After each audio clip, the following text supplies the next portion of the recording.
ปืนเหรอ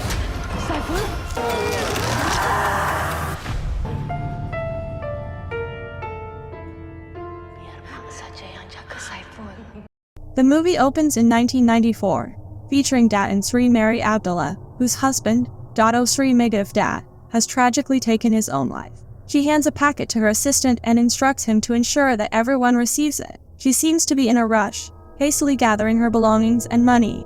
However, her actions are interrupted when the lights abruptly go out.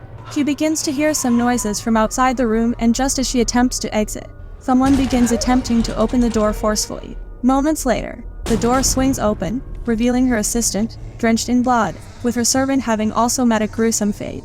At this point, it becomes apparent that the assistant has been overtaken by a malevolent demon. Dat Sri Mary Abdullah, concealed within a cupboard, bears witness to these horrifying events. Suddenly, blood begins to drip onto her, and an otherworldly entity launches an attack on her. Following these harrowing events, the narrative shifts to Ramlah, who arrives at her father's house to celebrate his birthday, accompanied by her husband, Hamdan, and their 2 children, Saifu and Marina. Later, Saiful begins to enter into a room. However, Marina tries to stop him as their grandfather had expressly forbidden it. Disregarding her warning, Saiful proceeds into the room. Marina follows after him, intent on convincing him to exit, threatening to inform their grandfather, but her attention momentarily shifts to several photographs adorning the wall. As she removes a cloth from the television, something unsettling catches her eye behind her, but it vanishes the next moment. In the midst of this eerie encounter, Saiful startles her, causing a vase to shatter, resulting in an injury to her leg. Ramlah and Hamdan rush to the room upon hearing the commotion and scold Saiful for venturing into Grandpa's room. As they help clean up the shattered vase, a vivid memory resurfaces in Ramlah's mind. She recalls a scene from her past, in which her mother was fighting with her father for divorce. Karim arrives on the scene and informs Ramlah that the shattered vase belonged to her mother, and his countenance gets filled with sorrow and disappointment. Later that evening, Karim is still carrying a sense of sadness. When Saiful requests that he play a song for him, Grandpa obliges, leading Saiful and Marina to the piano. He shares that their grandmother used to adore this particular song. As he starts playing, Ramlah is once again engulfed in memories of her mother, revealing that her mother had left their family at some point in the past. Saiful asks Grandpa if he misses Grandma, to which he tells him that their grandma used to advise that if you miss someone, you should keep them alive in your memories, as each memory is akin to a prayer. Ramlah is troubled by the memories of her mother telling her father that he will never find peace. She instructs Saiful and Marina to go to their room. Once they're gone, she questions her father as to why he keeps sharing these stories with her children, as her mother never truly cared about them. Karim argues that she is still her mother, and Ramlah retorts that if she was truly her mother, she wouldn't have left them. She knows he's still upset because he sent her away to study abroad, but ultimately, she chose to become a housewife to spare her children from the pain of not having their mother around. Meanwhile, Marina is attempting to sleep in her room when she hears a noise, and we see a rocking chair swinging. However, the next moment, it stops. Marina becomes very frightened by all this and tries to go back to sleep.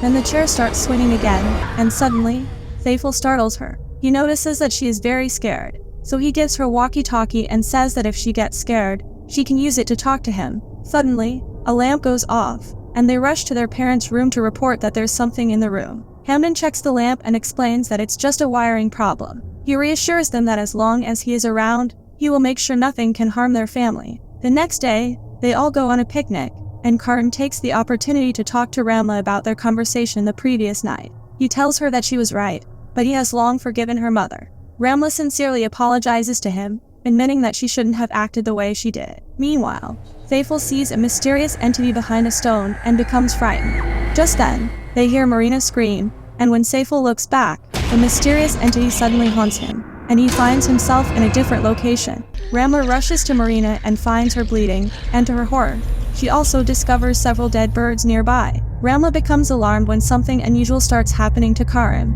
and she spots Saiful standing on a distant rock. As she rushes toward him, she notices an entity behind Saiful, gripping him. She tries to convey this to Hamdan, but both Saiful and the entity vanish from there. Upon their return home, they contact the police and inform them about Saiful's disappearance. The police assure Ramlah that they have deployed their officers to search for her son in the area where he was last seen. Later, in the silence of the night, Ramlah is startled by an unexpected sound. She goes in that direction and she sees a child running. Ramlah hears a noise coming from the kitchen and goes there in fear. However, when she enters the kitchen, she doesn't see anyone, and the lights suddenly go off. Ramlah hears Saiful calling her, and when she goes in that direction, she finds him running upstairs. She follows him to his room but doesn't find anyone there, and a night lamp switches on by itself. As she goes to switch it off, someone grabs her hand and throws a bedsheet on her, and she encounters a ghost. Hamdan arrives, and she tells him she heard Saiful's voice from there, but he comforts her and reassures her that there is no one here. It's been over 24 hours since Saiful went missing, and during this time, Karim has suffered a heart attack and is now in critical condition. The doctor informs Ramlah that her father is suffering from anemia, which has caused damage to his internal organs. Ramlah expresses her concern, as her father had never been ill before. At that moment, a nurse arrives, and the doctor leaves with her. After this, their gardener Salah arrives, and Ramlah asks him if her dad ever mentioned he was unwell. Salah says no, and then she inquires if he knows where she can find a mustaz. Later, as she prays at home, she hears Saiful crying for help.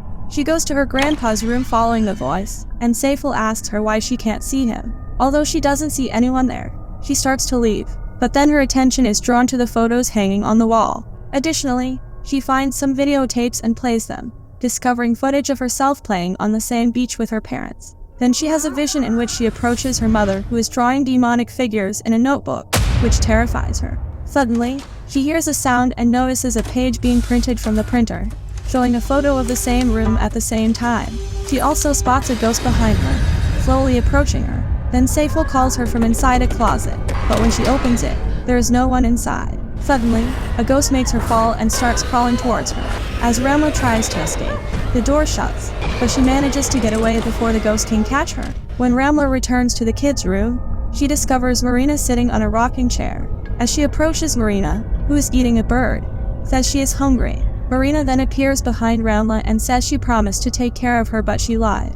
Ramlah gets terrified by this encounter, and suddenly Marina asks her if she is okay. The next day, Salah calls a mustaz named Chia, who is known for helping people with their problems. Only then Marina comes there, and Ramlah asks her to go inside. Chia initiates a ritual, with Marina secretly observing everything. During the ritual, Chia informs Ramlah that the entity that kidnapped her son has taken him to the realm of souls. As part of the ritual, Chia sacrifices a goat tied nearby. When the goat falls, Chia becomes possessed, tearing the goat apart and consuming it raw. Her assistant comments on her dramatic actions, but she violently attacks him. Marina screams in fear at this sudden violence.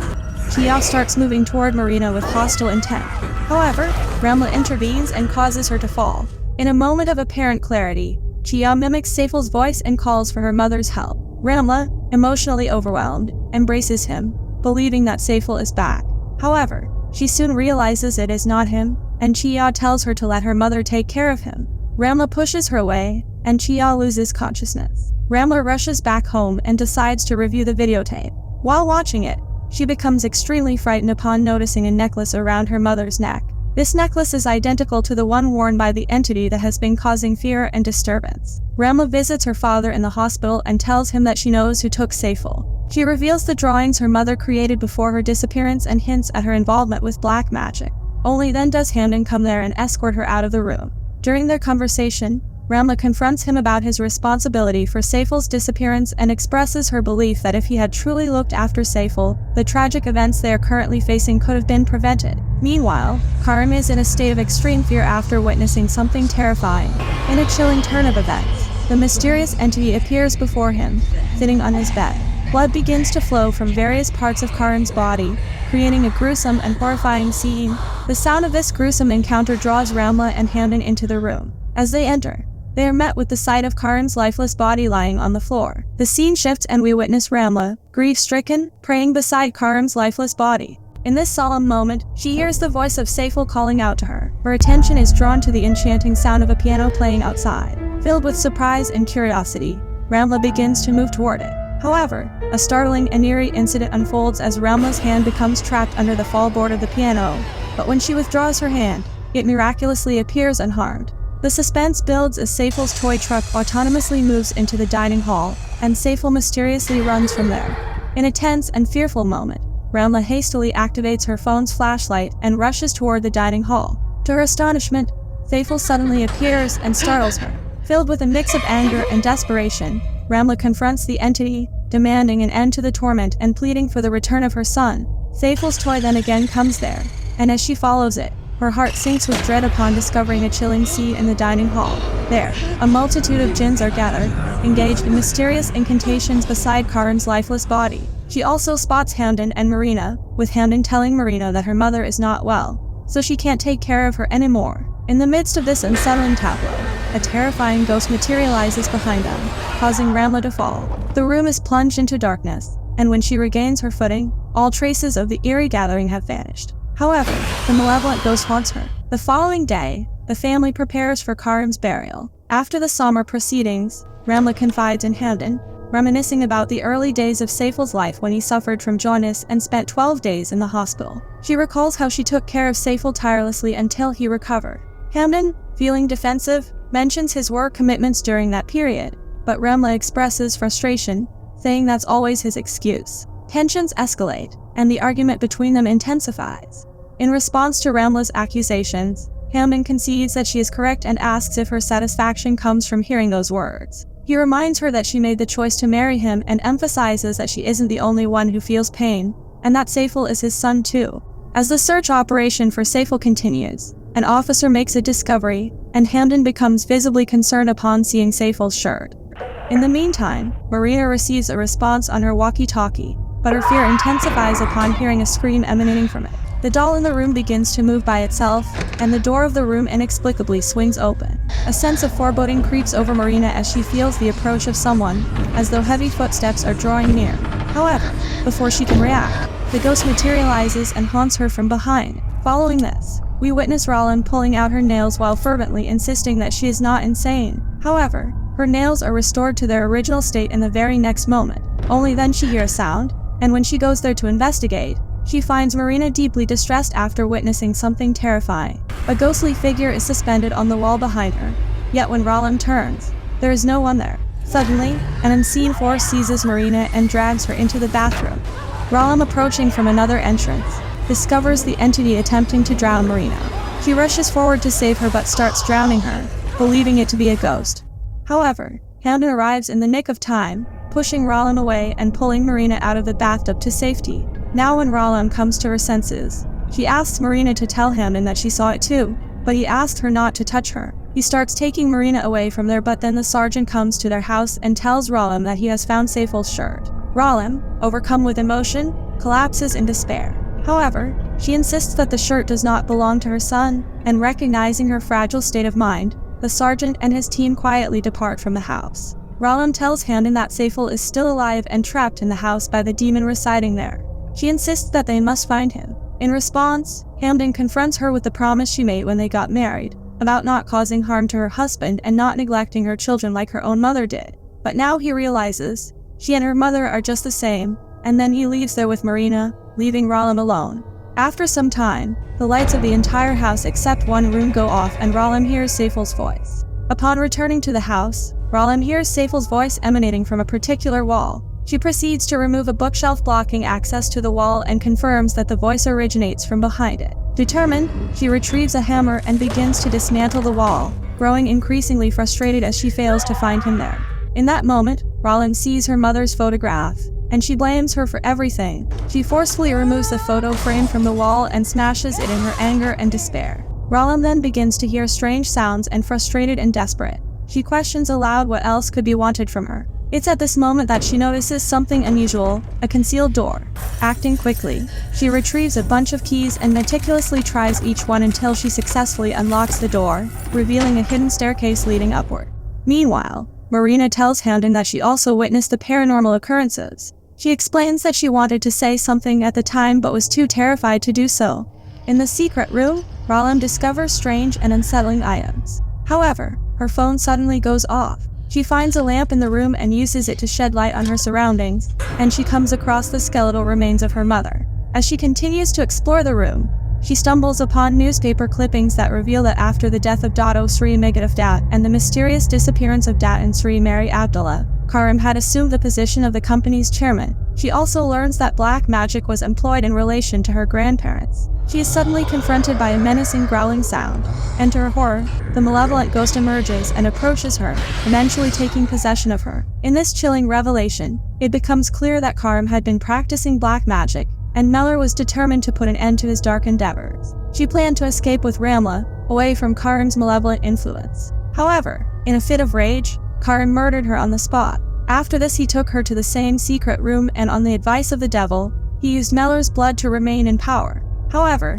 in return, the devil asked him to take an oath that he would pass him down his bloodline. As Ramlah regains her clarity, she discerns that the entity haunting them is not her mother but a demon her father bound through a blood pact. Unfortunately, her father fell ill and never had the opportunity to pass on control of the demon to her, causing the demon to remain without a master, and that is why he took Saiful. As she asks if he wants her to be her new master, the candle there lights on its own, and she finds Saiful lying unconscious there. Only then the demon says that he can take his place and will never leave her. He appears before her as Saiful and says he will be by her side forever, but she says she would rather die than see her family become slaves to the devil. This enrages the demon, and then he disappears from there. And after a while, Saiful comes to his senses, but then Ramlah's nose begins bleeding. Meanwhile, Hamdan and Marina arrive at the scene and are astonished to find Saiful there. However, soon they hear Ramlah whispering incantations. Hamdan approaches her, only to discover that she is possessed by the demon. Ramlah violently pushes him and attempts to strangle him, posing a grave threat to his life. Amidst the struggle, Ramlah is determined to fight off the demon, recalling her promise to protect her children. Together with the kids, they begin reciting prayers while Hamdan joins them in their efforts. The intense spiritual battle takes a toll on Ramlah, causing her to vomit blood and collapse onto the floor. Soon thereafter, the entire house begins to shake violently. Ramlah, Hamdan, and the children attempt to flee by car, but they find themselves trapped as the gate inexplicably closes on its own. Amidst the chaotic scene, the demon's growls fill the air. Hamdan instructs his family to ignore the demon's presence and focuses on helping the children get out from under the gate. Eventually, both the children and Ramlah manage to escape, but Hamdan, unfortunately, notices that his nose is bleeding. Recognizing the dire situation, Hamdan insists that Ramlah take care of their children and bravely sacrifices himself to protect his family.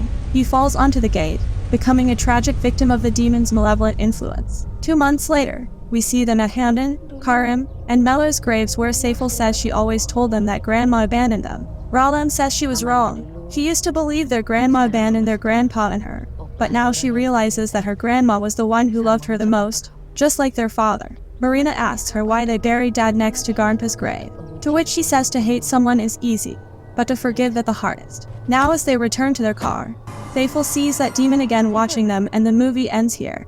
Thanks for joining us on our horror movie recap adventure. If you enjoyed the chills, subscribing would mean a lot. Drop a comment to share your thoughts and keep the terror alive. Stay spooky and see you soon.